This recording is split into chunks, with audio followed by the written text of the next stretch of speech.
ये WhatsApp आप उनको भी कर WhatsApp. Good evening, everyone. We are very happy to be here today for our book reading session. This is the first book reading session of our of this year, students. And I can see that all of you are extremely excited. And most of you are joining in. So these sessions have been kept bearing in mind that reading is such an essential activity that all of you should be doing at this moment. So students, parents, whoever is joining us today, many of you who have abandoned reading because of all the OTT platforms that keep you hooked and distracted, and the fact that everything worth reading is eventually made into a series or a limited series or a movie. But the joys of reading, the joys of discovering the plot in your head cannot be matched at all. So we took this book as a first book. Well, I would say that it was more of a selfish choice because Toni Morrison has been my all-time favorite. And today we are so lucky to discuss this book with a person whom I'm going to invite shortly and also introduce. You all have read the introduction that I shared about ma'am, the fact that she has so many firsts to her name, whether it is the dean or the provost or the proctor. That's not why ma'am is here, or the fact that she has supervised hundreds and hundreds of theses is also not the reason why ma'am is here. Ma'am has been a Fulbright scholar, and I personally believe a real authority on American literature. But the fact that she cares about students, she cares about the cause of education, she's always ready to advise you. And I'm speaking from personal experience. Whenever I catch her, whether I'm walking or I'm lucky to share the colony with her, we share in the same we live in the same place, we share our addresses, and we bump into each other. And every time, even if we have a 5-minute interaction, ma'am has such good advice to give me that it really opens up my head and I can teach you all better or I can perform better. So Professor Nishi Pandey, everyone, wherever you are, I hope you can give her a warm welcome. I'll be sharing all the chats that I see here with her. And, and I would love to show her how all of us are waiting to hear from her on a book by an author she has been so lucky to meet. You know, it's so exciting. When I first saw her pictures with Toni Morrison, I got goosebumps, you know. So not only is she an authority on American literature, she's been there, she's met all the authors that we learn and we read about in our syllabi, whether it's BA or MA. So without further ado, I would like to welcome ma'am straight away. And just to share with ma'am, we have lots of good evenings from Delhi, from Ludhiana. Someone said good evening from Ludhiana, Punjab. So all these students and people are with us from all across the country. Over to you, ma'am. Thank you very much, Surabhi. And let me say right at the outset how privileged I am that you've invited me on your forum. And the fact that I get to talk about the Bluest Eye is even more exciting. And I think just a couple of days back on Facebook, I shared a memory. And I was feeling myself so nostalgic and thinking about Toni Morrison and how I almost got her to India. Because when I had an opportunity in 2005 to meet her during one of my Fulbright visits, we attended a Toni Morrison conference and she was there. And it was wonderful to meet her, to talk to her. And I gifted her this beautiful Banarasi stole. And she was so fascinated by my Banarasi, Hajar Booty sari, and she wanted to know how it was woven. But more interestingly, she was very, very fascinated that about the fact that as an Indian woman, I was there on the scholarship studying, and that she was studied in our universities, and that she wanted to know how we felt about her. I talked to her about how much of the writing of African Americans actually resonates a lot with Dalit writing or with the Marathi, the other marginal writing of the tribals. And so we talked of issues that were common, how even though culturally we were different, so much of commonality and so much that was understood and shared. So she would talk to me about research, how it was being, how comparative research on her was being done in India. I was able to talk to her about that.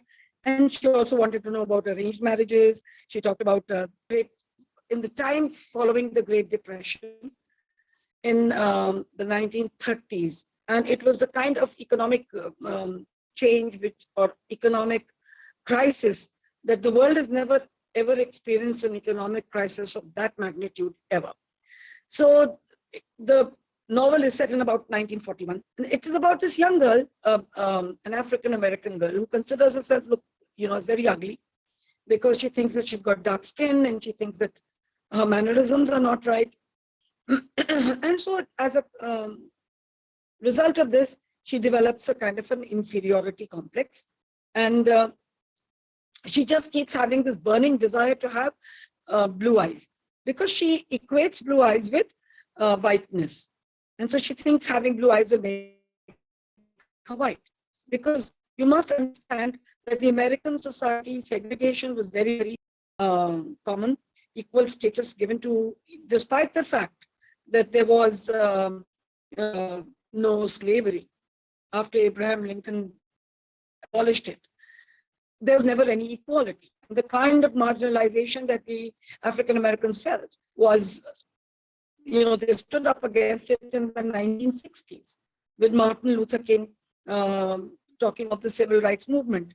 So you can imagine in the 30s and the 40s, what level of marginalization there must have been and how difficult it must have been for the his behavior results in a kind of difficulty for Piccola, who is being rejected, not just by her father, but has been discarded by her mother. And she was a 4-day-old baby. So Cholly's first sexual encounter is ruined when it is interrupted by 2 white men. And they force Cholly to, continue while they watch and sneer. So, traumatic events like these influence the father, who becomes very violent. He becomes very violent as a husband. He becomes very violent as a father. He's continually being aggressive and violent towards his wife. And then eventually he does the dastardly act of raping his own daughter. So these are kind of acts of madness. And strangely, these acts of madness and violence are also mixed with a deep kind of affection, because he thinks that is his way of showing love. Polly Breedlove is Piccola's mother. She's married to Cholly. She lives a very self-righteous life, like a martyr. And she's enduring her drunk husband, and she's raising 2 very awkward children as best as she can. So this is her. There's Sam Breedlove. Sam Breedlove is Piccola's older brother, and he is referred to in the novel as on and off. And he's the only son of his parents.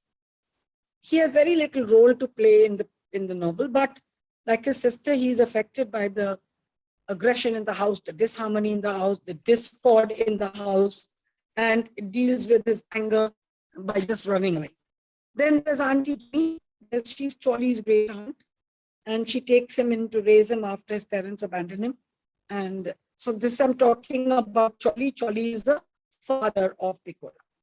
So there is Aunt Jimmy, who suddenly dies when Cholly is a very young boy, and therefore she's, of course, important in his life. Samson is Cholly Breedlove's father, who abandoned Cholly before he was born. So after Aunt Jimmy dies, Cholly will run off in search of Samson in Macon, Georgia, where he is left, and would like to locate him. Then there are the Fishers. The Fishers are the rich white couple who employ Pauline as their servant. and as the caretaker of their older daughter. Geraldine is upper class Black woman in the community who, tries to pretend that she's more civilized than others. And in Lorraine, Louis Jr. is Geraldine's son, and this son is constantly bullying Piccola and blaming her for accidentally killing his mother's beloved cat. Then there's Marie, or Maginot Line. She's a prostitute, and there are two other prostitutes named China and Poland in an apartment. They live there above where Piccola is living. So women who are marginalized and ostracized by society. And Rosemary Villanucci, she's the Mectier's next door neighbor. And then there's Mr. Yakubovsky. He's a discriminatory white immigrant. He owns the grocery store where Piccola goes. Then there's Maureen Peel. She's a light-skinned, green-eyed, half-blood African-American girl of Piccola's age, who is described in the book as a high yellow dream child with long brown hair and green eyes. So there's Soaphead Church. And so these are the kind of characters that you will find in the novel. Now, to very quickly run through the plot, if I told you that it is set in Lorraine in Ohio, there is this tiny girl, Claudia Mectier, who's actually narrating it. And she and her 10-year-old sister, Frida, they live with their parents in Lorraine, Ohio, and they have a tenant named Mr. Henry and Piccola Breedlove. So Piccola is temporarily put there as a foster child. It's a foster home. So abandoned children were put in with other families as foster children so that they could be looked after till something could be sorted out for them in a permanent way.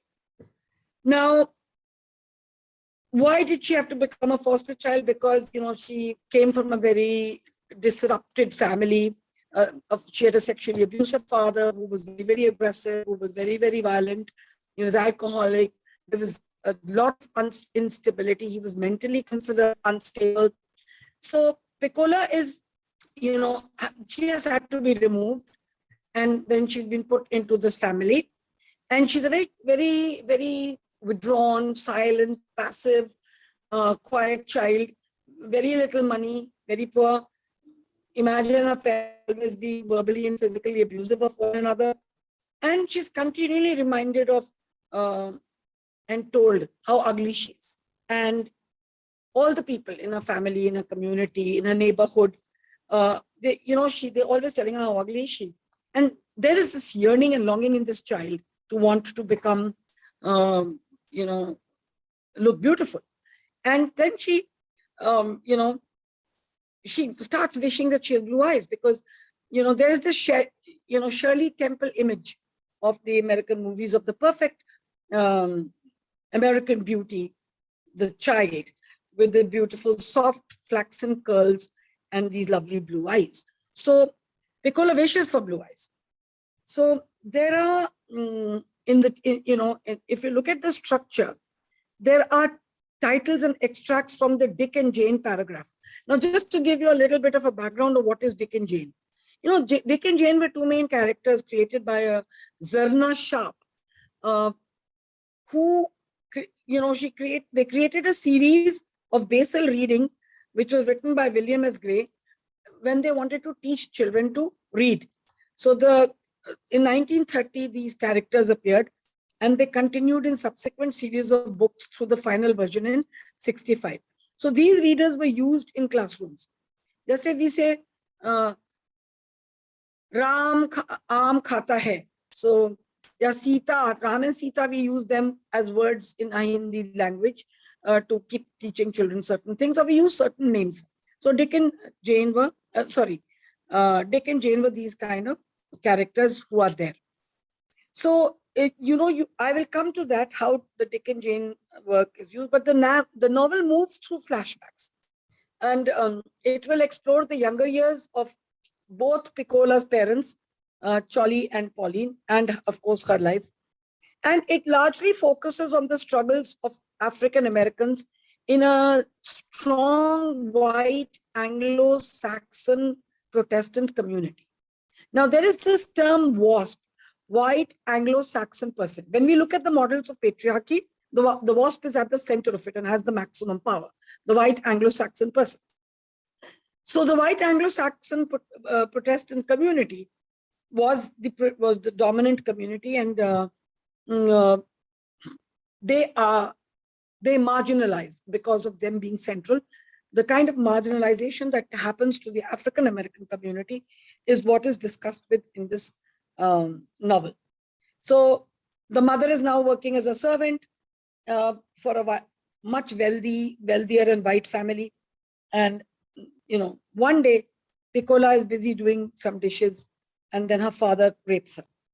So we do not have very direct or clear outlines as to why he rapes her, because there's a very confusing kind of combination of things that seem to emerge. One is that he loved her so much, and then also out of some sense of hate.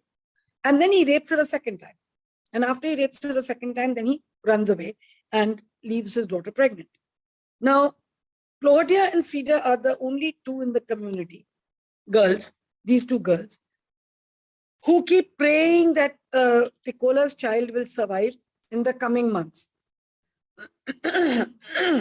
So consequently, they try to save money to buy a bicycle. They try to plant marigold seeds with the superstitious belief that when these flowers bloom, then Piccola's baby will survive. But Piccola has a miscarriage, and because the child is born prematurely, and the child dies. Now, after the child dies, Piccola she suffers from bouts of delusion. And in her deluded imagination, she has these conflicting feelings about her father raping her.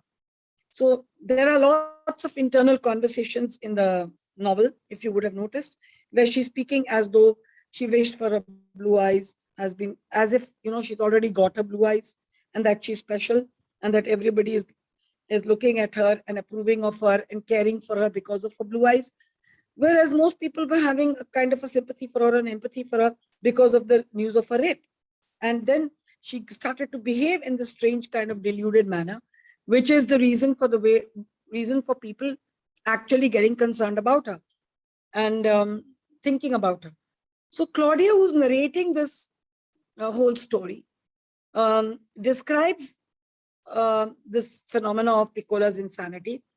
And then it is she who indicates or suggests that Choli, her father who had since died, may have shown Piccola the only love he could have, because there was no other way he raped her. And that it may have been an expression of love. But Claudia also laments on a belief that the whole community, and herself included, has used Piccola as a scapegoat to make themselves feel prettier and happier. So it's not just what's happening to this one girl. It's actually, Toni Morrison, in fact, Morrison, when she delivered a lecture to us in 2005, she was asked this question, and she's also written this in one of her interviews, a volume which I had read. She said that why did she write The Bluest Eye? She said, I wrote it because I want to remind readers, quote, how hurtful racism is, and that people are apologetic about the fact that their skin is so dark. So sometimes when you're dark, she lived with that, and Morrison lived with it. And she would often reminisce, and she would often talk about, she recalled that as a child, they would all call each other different kinds of names, and they didn't think it was very serious, that you could take it. For example, let me give you an example which will culturally contextualize it. हम लोग क्या भी कल्लू बोलते हैं. I mean, you name a child Kallu, and you think that it's a loving, kind of an address of the child. Or you call the guy Mutki, Chutki, Putki. We say that. I mean, you're saying something like Chutki, Putki, Mutki. You grow up thinking that it's right. But in today's context, you'll realize that it is not really the right thing to do. But Morrison says that she recalls that when they were young, they didn't think it was serious and they think that you could take it. So it's a question of self-esteem that she's addressing. And Morrison, while writing the book, has said in the interview that she wanted to speak on behalf of those, I'm quoting, wanted to speak on behalf of those who didn't catch that they were beautiful right away, and that she was deeply concerned about the feelings of ugliness. All African Americans were made to feel ugly because of the skin and because of the way they were. So throughout this novel, The Bluest Eye, she's addressing this idea of ugliness. And this idea of ugliness, she brings this forth through many, many characters. So, of course, Piccola, wishing for blue eyes, which was her way of wanting to escape away from marginalization or oppression because she has dark skin. Then, through Piccola, what is Morrison doing? Piccola's case is the typical case of what racism can do to you, how it can batter you, how it can undo you, how it can psychologically impact you to turn you to such levels that you begin to border on insanity. So your self-confidence goes, your self-worth goes, your self-esteem goes. And she says, Morrison says that she wanted people to understand what it was like to be treated that way. So she commented on her motivations to write the novel by saying, and I'm quoting her, a beautiful passage, "I felt compelled to write this mostly because in the 1960s, Black male authors published powerful, aggressive, revolutionary fiction or nonfiction, and they had positive, racially uplifting rhetoric with them that was stimulating, and I thought they would skip over something and thought no one would remember that it wasn't always beautiful." And another important thing that she really has done in this novel, which is very, very important, and it is path-breaking, she's put the African-American woman at the center, the experience of the African-American woman at the center. So she was wanting and desperately wanting to talk about Black girlhood. So, if you look at the book, innumerable critics have said that there are certain imprinting factors that shape the identity of the self during the process of maturity of a girl, and especially for young Black girls. And she references parts in the book where the main characters are taught to feel less than you. So supposing there's a shopkeeper who's trying to give her something she's gone to buy something, he's trying to give it to her and he does not want to touch her hands. When he's giving her candy, he just kind of drops it. So, the novel is therefore emphasizing that living in a world which follows the norms of Eurocentric beauty, or looks at the white Anglo-Saxon person's idea of beauty, it creates a longing for whiteness in the Blacks, like Piccola's desire for blue eyes, and her confidence gets attacked, her idea of self, her self-esteem.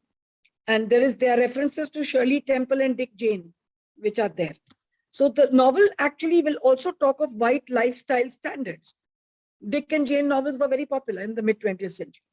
And Morrison includes references to their titles in The Bluest Eye. So Dick and Jane were this couple, and then they had these little children. So there was these wonderful, beautiful nuclear families. And to be able to teach young children to become literate, they were used as examples. So through this novel, Morrison is also using a more graphic style of storytelling and challenging existing attitudes about how children's literature is written and how it's free of sex, and how children's literature has so far been kept free of violence and sex, whereas it is an essential part of the experience of the child's life to experience that violence and sex. Here is a girl getting molested and raped by her father. Here's a girl being regularly beaten. And then, she attacks this Dick and Jane story just talks of these parents and the perfect family structure. And she argues that because, you know, this lifestyle that of Dick and Jane that is being projected was not achievable for many children in society, and least of all for African-American children coming from poor backgrounds and the kind of double marginalization because they were African-American and then they were poor, people like Piccola.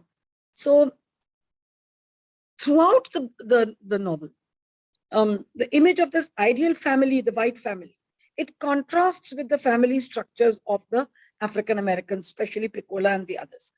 So that, you know, the novel is fixed in post-World War II, but raising children a certain way to mold the future of the United States was always the agenda. Therefore, Dick and Jane were created.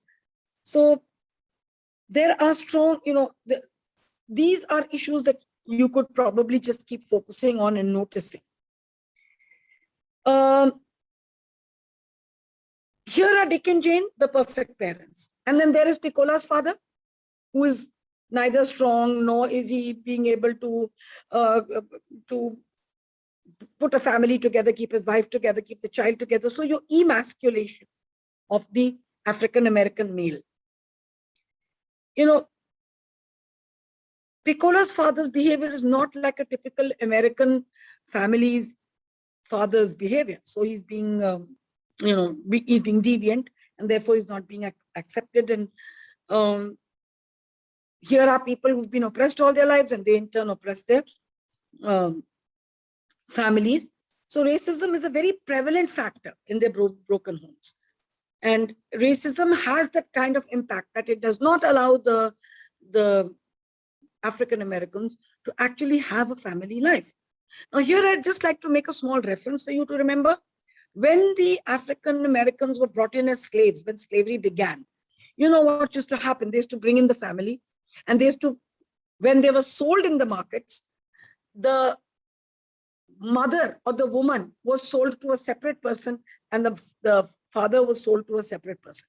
The mother was only allowed to take those children who were minors, the rest were all sold separately.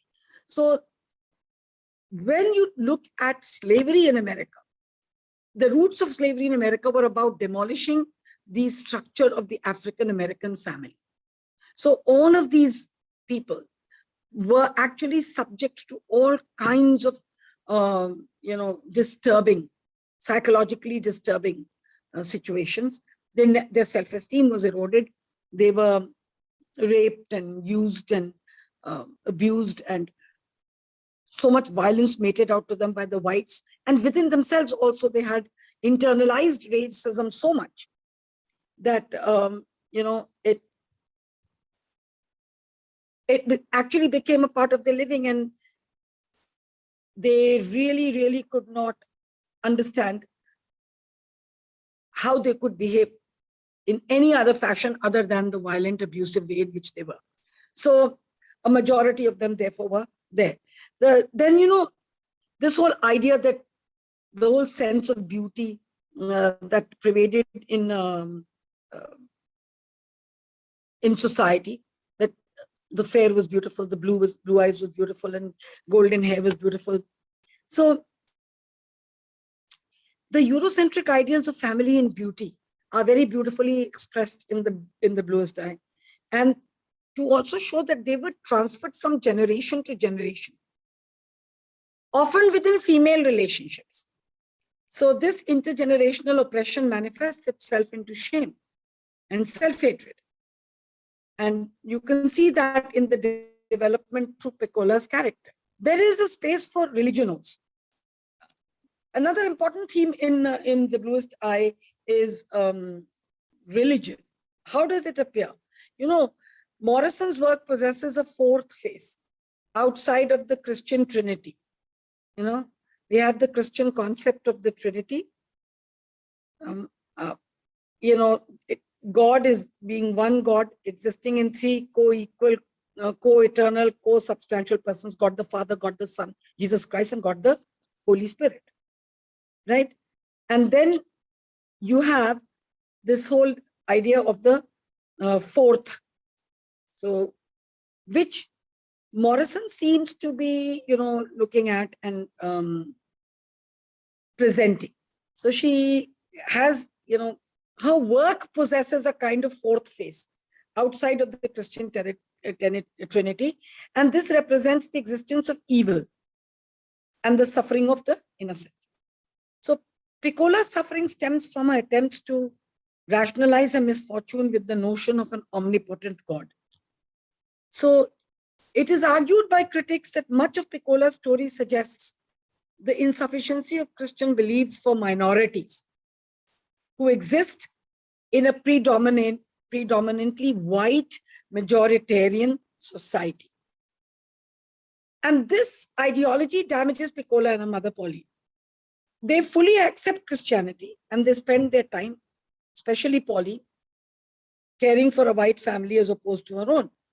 So the image of a more human God represents a traditional African view of deities, better suiting the lives of the African-American characters. Then, there is this whole idea of American women passing on cultural knowledge to successive generations through the process of the mother line. So there's something known as the ancestral memory and ancient properties of traditionally Black culture. So the Bluest Eye portrays how attempting to assimilate to white American ideologies undermines the motherline process for African-American women. African traditions and things are passed on from one to the other through the mother line. So the ancestral memory and ancient properties of traditional Black culture can be passed. So African-American women have always passed on cultural knowledge to successive generations through the process of motherline. And we understand that because in Indian societies, that's also how it happens. We have the concept of the motherline. So, we have to understand that this is also something that she is hitting at and trying to, draw our attention to. Then the sense of shame. There is, so she really, in the Bluest Eye, there's an exhibition of shame. And eventually much of this shame is passed on to Piccola. So you have, it's shame is passed on from down the generations within the family. So shame felt by her father, shame felt by her mother. The way the shame felt by her father during his childhood got transferred to the way he treated his wife and treated his daughter. And then that shame, how it manifested in the way he treated his own daughter. So, some characters, like the character of Claudia, who's watching what is happening, people can respond very violently to shame. And what is Claudia doing? She rejects the racist system she lives in and destroys the white dolls she's given. In the novel, you will see that. Now, most characters in the novels pass on their shame to someone below them on the social and racial ladder. So you have Soaphead Church, comes from a family obsessed with lightening their skin tone and passing on the shame of his African-American heritage by molesting young girls. So, against her. And it creates a very complex form of oppression. So imagine that when Morrison wrote this novel, at that time, these were issues that were not at all addressed. Now they've been addressed all the time and they're central. But at the time that she was writing it, her novel was confronting self-hatred and destructive behaviors of Black women, and their participation to fit into the hegemonic idea of beauty and rightness, how detrimental it was for their self-esteem and the way they were. So, the importance of the duality in the Bluest Eye, it is presenting an inverted world, entirely opposite from the Dick and Jane story that is at the beginning of the novel. So the idea of breaks and splitting is common in the context of the war and whatever is happening. If you look at the genre or the way, and Toni Morrison has written this, she's done something phenomenal. She has broken the long tradition of narratives that have described and discussed the hardships of war and depression in the 1940s. And she brings forth a very refreshing, unique, untold point of view in American historical fiction. So it's the narrative she purposely writes the stories that are defying mainstream ideology by focusing in on the realities of African American life in the time. So the Bluest Eye serves as a counter narrative. This is what you need to remember, that it is like a counter narrative. So a method of telling stories and accounts of people whose stories are rarely told and deliberately hidden. And Morrison once said this, and I quote her, "My job becomes how to rip that veil drawn over proceedings too terrible to relate. The exercise is also critical for any person who's Black or who belongs to any marginalized category, for historically we were seldom invited to participate in the discourse, even when we were its topic." So she depicts an ugly young girl, victim of perpetual racism and denial. And then you must remember that the civil rights movement began to kind of decline. It began in the 60s, it began to decline in favor of conservative ideals and white power. So much as it was there and people fought about it, the fact remains that it began to kind of disappear. Now, having said this, I would just like to talk a little bit about the structure of the novel. The novel is structured into 4 sections, and each one of these is named for a different season. So the novel begins with autumn and ends with summer. And the 4 sections are further divided into chapters. Most of the chapters' titles are taken from the simulated text of a Dick and Jane reader. So there are 3 versions of the simulated text that appear at the beginning of the novel. So the first version is clear and grammatically correct. It tells a short story about mother, father, Dick, and Jane, focusing in particular on Jane, who's looking for a playmate. The second version repeats the message of the first, and there is no proper punctuation or capitalization. And the third version lacks punctuation, capitalization, and spaces. It just reads like, here is the house, here is the house. It is green and white and has a red, whatever. So it just read without any full stop, grammar one after the other, with no space in between. So the 3 versions, what do they symbolize? They symbolize the different lifestyles explored in the novel. The first is that of families like fishes. The second is that of the well-adjusted McTeer children, Claudia and Frida, who live in an old, cold and greenhouse. And the distorted third is that of their Piccola is a case, a girl who has no place to go. So there's that, and the tragic circumstances and all that. So Claudia remembers, so if you have to just look at it, the second section, Winter, consists of 2 short vignettes. The first of these is narrated by Claudia, and in it she documents Piccola's fascination with the light-skinned Black girl by the name of Maureen Peel. Now, friendly at first, Maureen ultimately humiliates Piccola and her friends by declaring herself cute and Piccola ugly. So the second vignette, narrated by a third-person omniscient narrator, focuses on Geraldine and Louis Jr., a young mother and son in Lorain in Ohio. That's how it moves. The third section of the novel is called Spring. It's the longest and comprises of 4 vignettes. And in these vignettes, they continue to talk about, Piccola's parents, Polly and Cholly Breedlove, and then how they once loved each other, how they were married at a relatively young age, etc., and the whole detail. The fourth vignette is there. Then the final section is called Summer. And this takes place after Piccola loses her mind. So in the beginning, Claudia and Frida learn that Piccola has been impregnated by her father, and the sisters hope that the baby will not die. And then they keep praying for it. And they offer to sacrifice buying a bicycle to God so that Piccola's child lives. So here Piccola begins to talk randomly to an unidentified person, presumably to herself, about her new blue eyes, and which she still thinks aren't blue enough. And in the final moments of the novel, the adult Claudia tells the reader that Piccola gave birth prematurely and the baby did not survive. So I've told you already that questions of race and gender are in the center of Bluest Eye. And I also told you why she wrote what she wrote.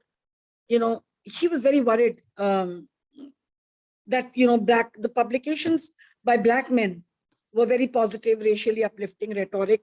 Black male authors were always expressing sentiments like Black is beautiful and using phrases like Black Queen.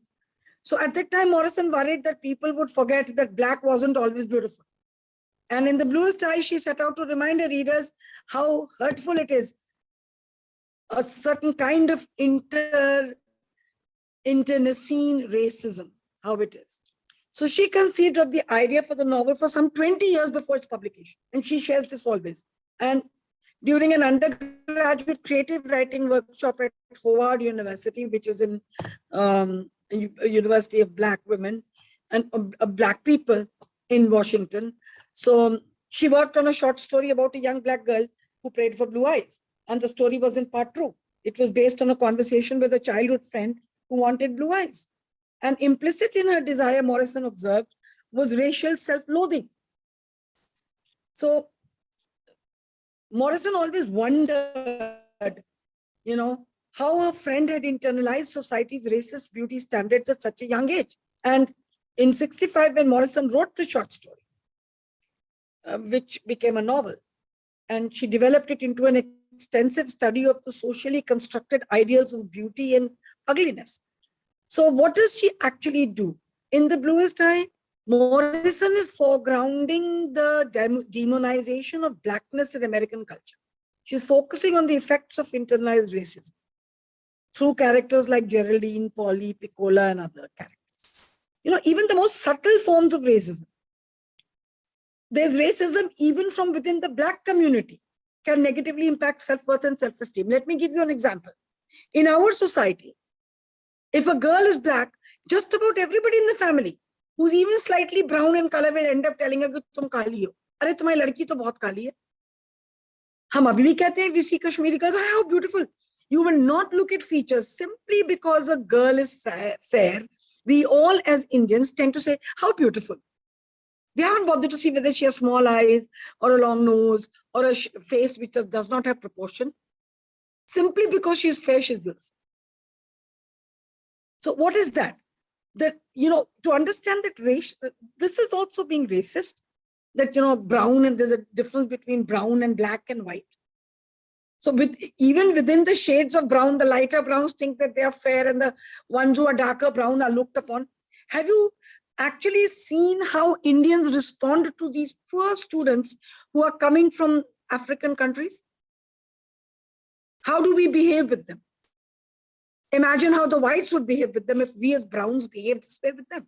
So, and from within our own community, when we call a girl who's darker than the others, ye kali hai, kali hai, kali hai, the kind of shame she feels, the kind of self-loathing, the kind of loss of self-esteem, that's what she's talking about. And that how negatively it can impact your self-worth and self-esteem. So if you look at the Blue, it's such a phenomenal work of tremendous emotional, cultural, and historical depth. You know, it is also documenting a part of history. And it's talking of cultural history. It's got this wonderful, wonderful combination of emotion, culture, and history. And the passages are absolutely rich with allusions to Western history, to media, to literature, and religion. And Morrison's prose was very experimental. It's very lyrical, it's very evocative, it's unmistakably typical of the writing style that became the hallmark of a later work. And some 20 years after its initial publication, when Morrison was reflecting on the writing of her first novel in a 1993 afterword to the Bluest Eye, she described her prose as, quote, race-specific, yet race-free. And she said it was the product of a desire to be free of racial hierarchy and triumphalism. And in her words, I'd like to quote, the novel tried to hit the raw nerve of racial self-contempt, expose it, then soothe it, not with narcotics, but with language that replicated the agency I discovered in my first experience of beauty.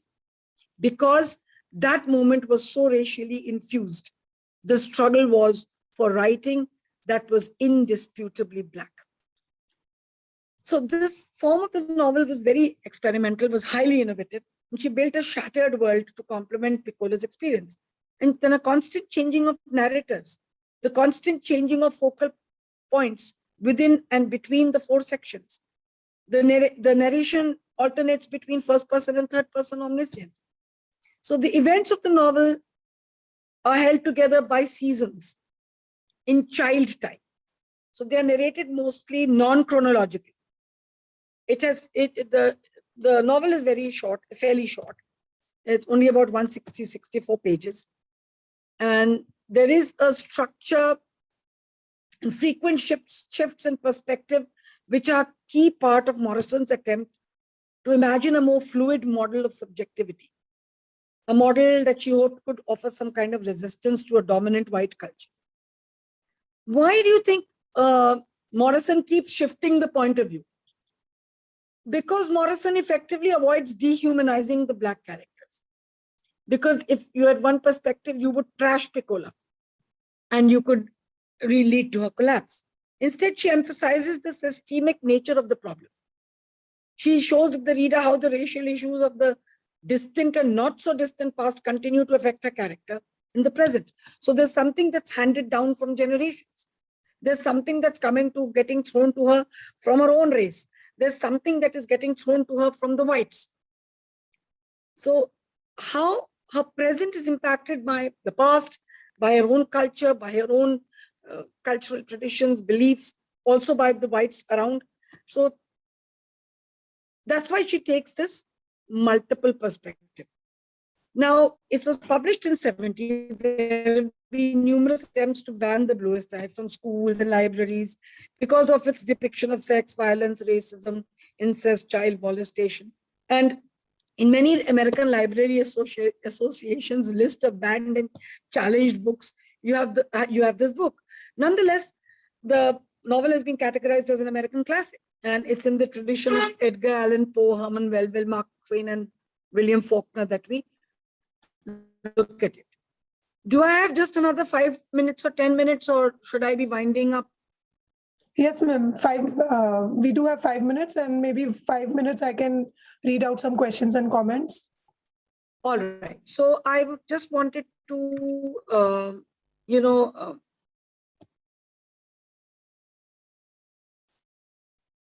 let me just I'll try to conclude it for you. So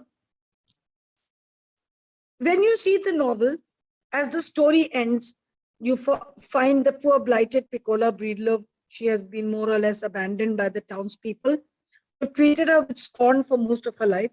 And now she's left to wander the streets in madness. And then I'm quoting, "The damage done was total. She spent her days, her tendril sap green days, walking up and down, her head jerking to the beat of a drummer, so distant only she could hear. Elbows bent, hands on her shoulders, she flailed her arms like a bird in an eternal, grotesquely futile effort to fly, beating the air." Morrison's book cuts a new path through the American literary landscape. Why? Because she's placing young Black girls at the center of the story. Like all the principal characters in the Bluest Eye, Piccola is, lives in Lorraine, where Morrison lived. And since she was born in 1931, then you see her as a young girl. Then, there's emotional abuse and this, so all of this, in short, intellectually expansive, emotionally questioning. It's a spiritually knowing book. The act of looking and seeing is described again and again. This is a short book, but it's so intellectually expansive and it questions emotionally. It's spiritually exploring. And it's focused on something which I would say is the act of looking and seeing. And she describes,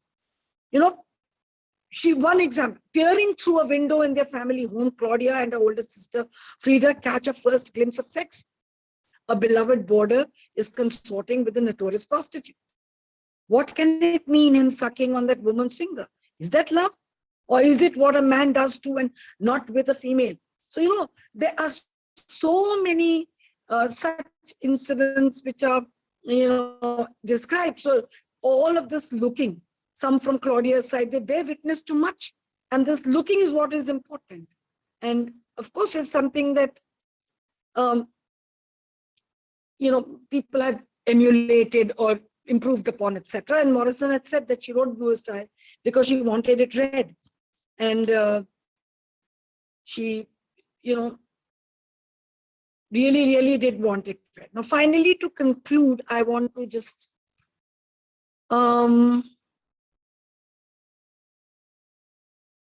I've talked about the breedloves, I've talked about prostitution, I've talked about the main issues which you needed to focus on.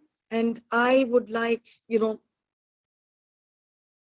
before I end, she says that, I'm talking about what she says, because that's important for us. And, when I read this book, for a number of reasons, I actually reacted to it very viscerally. And she, if you look at the book, you will find that it has sometimes I almost felt, that we could at many levels identify with what was happening, with what was happening to Piccola, and that there was a lot of resonance in what was happening with many women in Indian society. Now, Morrison was 39 years old when she published Bluest Eye. And she always said that I never wanted to grow up to be a writer. I just wanted to grow up to be an adult. So it's not a very mature artist who is tired of waiting for someone else to express her views. But when Bluest Eye came out, she was young. And then she always says, I never got paid for writing, and I wish I was paid for writing. And I would think that perhaps I've covered most of the ground.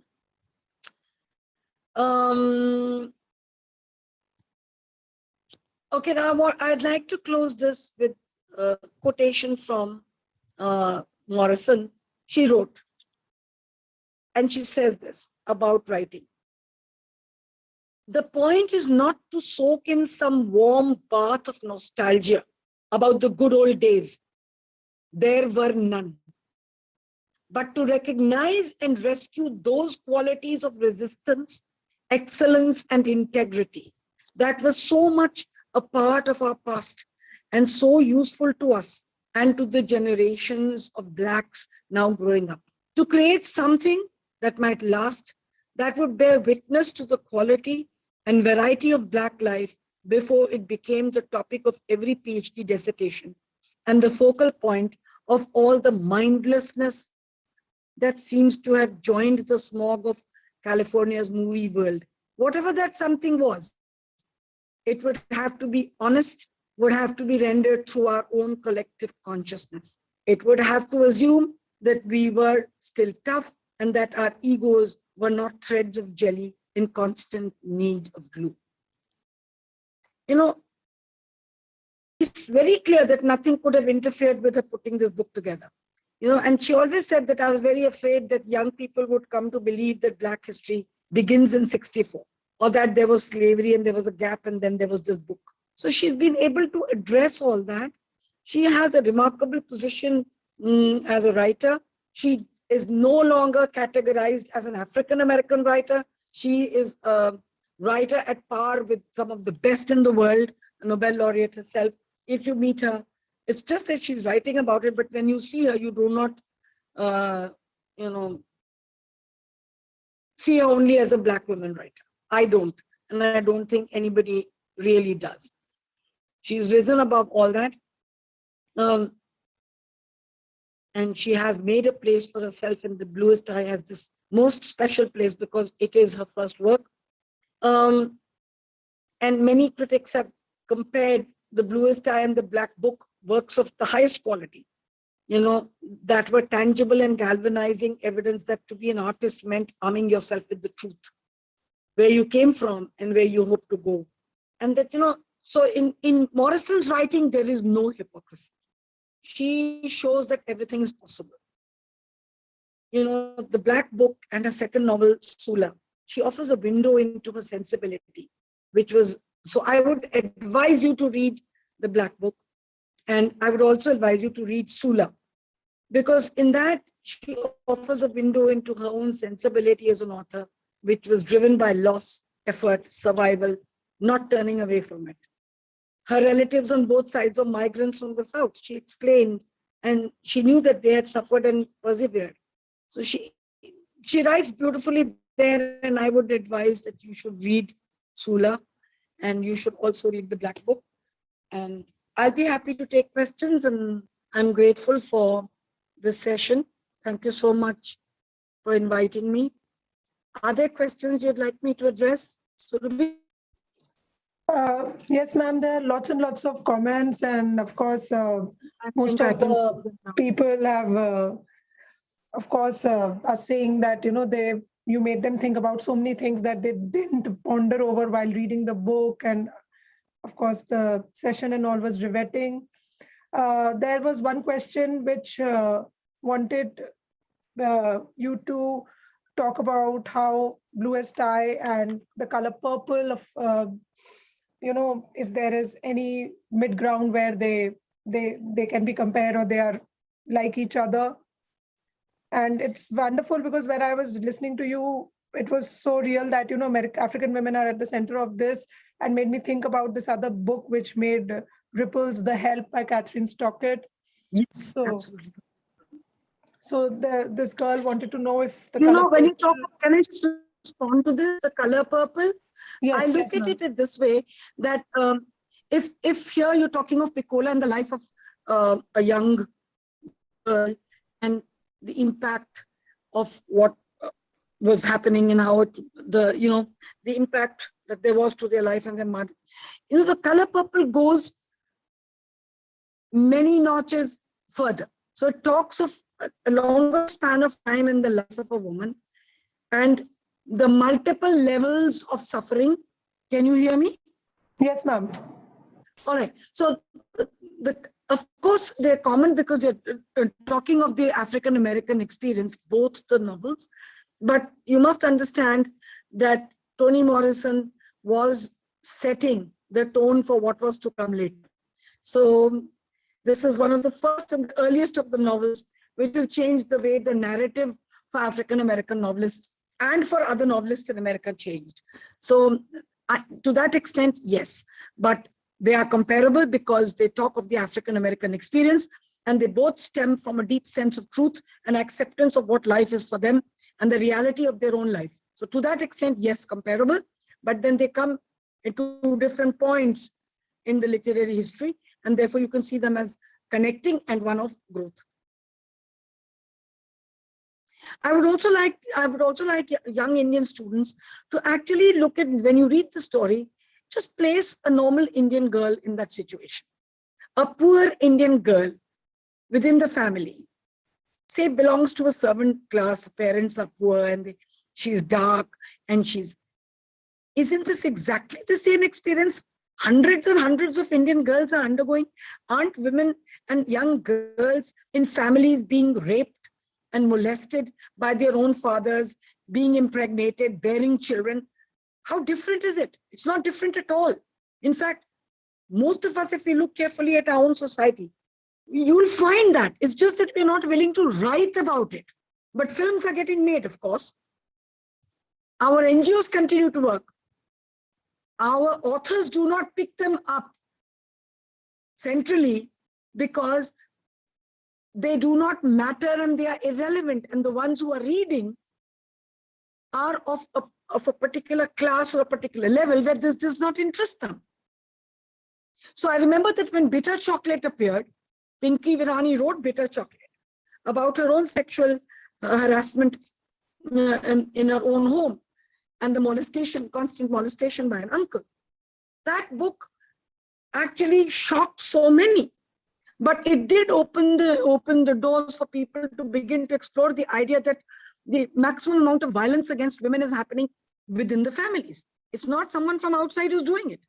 So now, if you read the novel again, please look at place it in your own cultural context. Just place somebody else's Piccola. One of the people you know, maybe your maids. I, for example, know when I read The Bluest Eye, I had this experience of what had happened to my farm head. There was a man who was looking after my father's farm, his daughter. She was raped, and then she went mad, and then she had to be chained. And then later we were young at that time, and then we realized that, her own father had raped her. And she lost a child. It was so amazing how it just struck me that, oh my God, it could very well have been a story about my own, somebody I know, somebody from my own life. So it's always good to be able to understand that. Okay, so Ken Carniff writes, Madam ji ka face dikhaiye. How sweet are you? Mera face aapko isme dikh raha hoga. Because of the connectivity issues, I guess mera chehra aapko nahi dikh raha hai, but do not worry, you can always look at the beautiful face of Surabhi and feel good about it.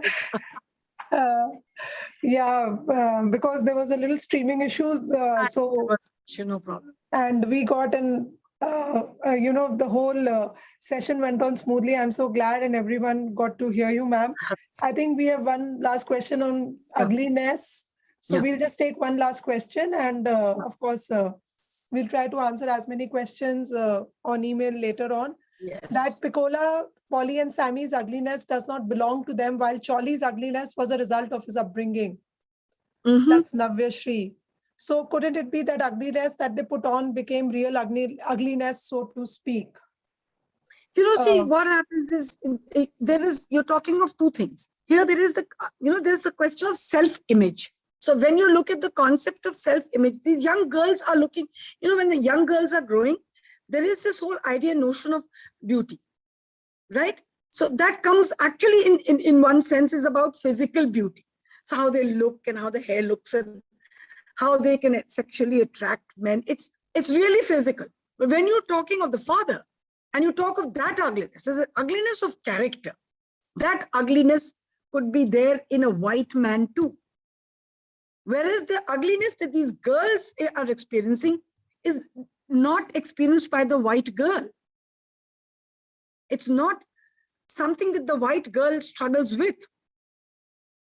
Not the way a black girl struggles with. So, you have to just keep understanding that we don't have to complicate interpretation. You have to understand that when you talk of the father, the behavior is ugly irrespective of whether a white man does it or a black man does it. Now, his experiences, forcing him to rape his daughter is unusual. It is unusual. Why should a man, his own experiences, lead him to raping his own daughter? There was no reason for that rape. There is no reason why that rape should have even taken place. So that ugliness is a character flaw. The ugliness that these girls are struggling with is more in terms of, the image or the impression or about it. It's about what is feminine, what is not, what does society accept as concepts of beauty. And the funny bit is that if it was his life which results in the ugliness of his action, for these girls also, it is their life. Within her family also, she's called ugly. By people around her also, she's called ugly. It's not that it's just the white who are doing it. At every level, she is called ugly. So it's as much a part of her experience that she is feeling this ugliness and seeking the blue eyes. So at one level, both are being impacted by what has happened to them and of the experience of life. One is about image and the other is about character. Thank you. Thank you so much, ma'am. And all these children have also been thanking you throughout the session, and they have got their next readings, as you said, Sula and the Black Book. So we'll be happy to let you know once they've finished reading this, and I hope we can have another session with you. Yes, I'll be very happy to come with any other of the American authors that you would do. I'll be happy to do that for you. Thank you so much for inviting me, and I'm grateful for this. Thank you so much, ma'am. And all of you, everyone who joined us today, please have a great evening ahead. I will be sharing all these chat messages with ma'am along with the link. All of you who have missed out on some part of the session can come back and rewatch this session on our channel. And all those who missed some part of it, please do come back. If you have read the book, it was a great session and it will give you so much more perspective about the book. Thank you. Good night, everyone. Thank you so much. Thank you. Good night.